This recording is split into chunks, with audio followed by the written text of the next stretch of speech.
Quel est mon avis sur le Sony A7 III après 2 ans d'utilisation? Je te fais cette vidéo parce que récemment est sorti le nouveau boîtier Sony, le Sony A7R5. Il est magnifique. Franchement, il est magnifique. Il donne vraiment envie. La résolution est folle et le nouveau système d'autofocus est juste incroyable. Il détecte vraiment tout et c'est vraiment une machine de fou. Par contre, il faut aussi un gros budget, c'est-à-dire qui coûte quand même son petit prix. Et donc, la question, c'est de savoir est-ce que ça vaut le coup de changer ou est-ce que c'est toujours judicieux aujourd'hui de garder un Sony A7 III si tu en as un, ou bien d'investir dans un Sony A7 III si tu es sur un autre boîtier par exemple. Et donc moi je vais te donner mon avis, mon retour d'expérience par rapport au Sony A7 III, par rapport à l'utilisation que j'en ai, et si je te conseille toujours d'investir dans ce type de boîtier en 2023 et pour les années à venir. Donc je vais te dire quels sont selon moi les avantages et les inconvénients de ce boîtier, toujours par rapport à ma propre utilisation. Bien sûr, tu pourras les transposer par rapport à ton utilisation, à toi, à ce que tu en fais. Et donc, tu pourras te faire ton propre avis à la fin de cette vidéo de savoir si effectivement ça vaut toujours le coup d'investir dans un Sony A7 III en 2023. Alors moi, pour mon usage principalement, je fais de la photo de portrait. J'ai beaucoup de clients en photo de portrait. Je fais aussi d'autres types de photos, de la photo de paysage, d'architecture ou autre, sur le plan plus personnel, mais beaucoup de photos de portrait pour des clients. Et donc, j'ai besoin de plusieurs éléments par rapport à ça. J'ai besoin de faire des photos en basse lumière, parce que je fais également des photos la nuit. J'ai également besoin de jouer sur le flou d'arrière-plan, d'avoir une grande ouverture. Je fais également de la vidéo, donc j'ai besoin d'un certain nombre de paramètres en vidéo. Et donc c'est ce qu'on va voir aujourd'hui dans cette vidéo. Tout d'abord, c'est que le Sony A7 III dispose d'un capteur plein format. Alors moi, je vais pas te faire une description, je vais pas te réciter une description complète et détaillée du Sony A7 III. Pour ça, c'est très simple. Tu tapes juste fiche technique Sony A7 III sur Internet, tu auras la fiche détaillée.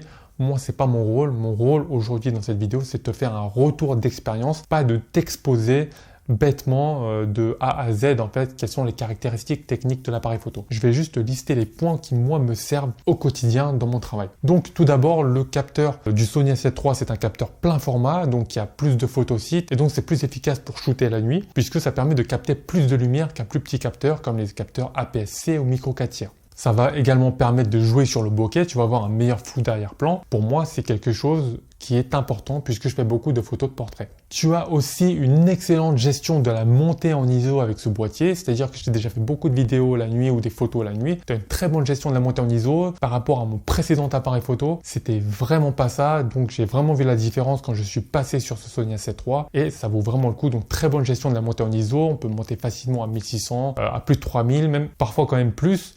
Même si je recommande pas forcément de monter plus, moi j'aime bien rester max à 1600 ISO pour garder un maximum de qualité et donc d'ajouter une source de lumière si nécessaire, si c'est trop sombre. Mais si vraiment t'as pas le choix, tu peux te permettre de monter plus et donc retoucher un petit peu, diminuer un petit peu le bruit en post-traitement. Ensuite, tu as une très grande plage dynamique, c'est-à-dire qu'il y aura une bonne gestion des contrastes sur les scènes à forte différence de luminosité, c'est-à-dire entre les zones claires et les zones sombres. Et donc tu pourras effectivement, grâce aux différents modes de mesure d'exposition, corriger ça, mais il y a quand même une grande plage dynamique avec cet appareil photo. L'autofocus est très performant, c'est-à-dire que tu as différents modes de focus comme tous les appareils, mais l'autofocus est super performant, aussi bien en photo qu'en vidéo. Bon, en vidéo, il y a mieux, mais quand même, ça fait vraiment le travail sur ce Sony A7 III.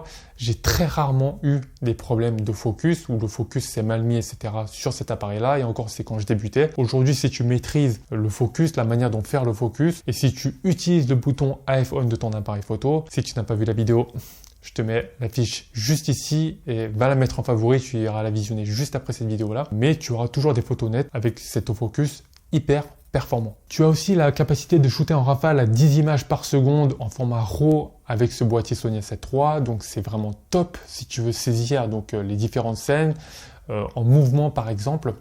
Moi j'adore dire à mon modèle par exemple de se retourner et donc de jouer avec les mouvements, avec les cheveux, etc. Et donc j'adore utiliser le mode rafale à ce moment-là.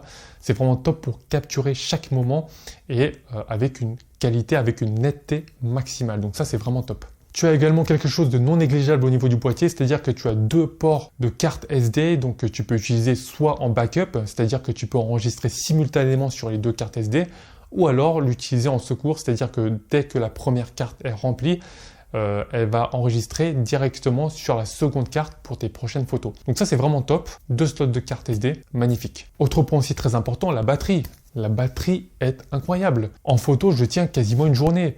Bien sûr, ça dépend de ton intensité d'utilisation, mais je peux tenir quasiment une journée. Donc autant te dire que j'ai une batterie dans mon A7 III et une batterie de secours dans mon sac. Je suis sûr et certain de ne pas manquer de batterie.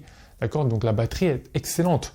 Si tu ne sais pas quelle batterie j'utilise la batterie officielle de Sony. D'ailleurs, le lien est dans la description. Si ça t'intéresse, tu peux la commander directement. Utilise les batteries officielles Sony. D'accord? Ne va pas acheter une batterie à 15 € pour la mettre dans ton boîtier Sony. Donc ça n'a aucun sens. D'accord? Investis bien dans des batteries officielles.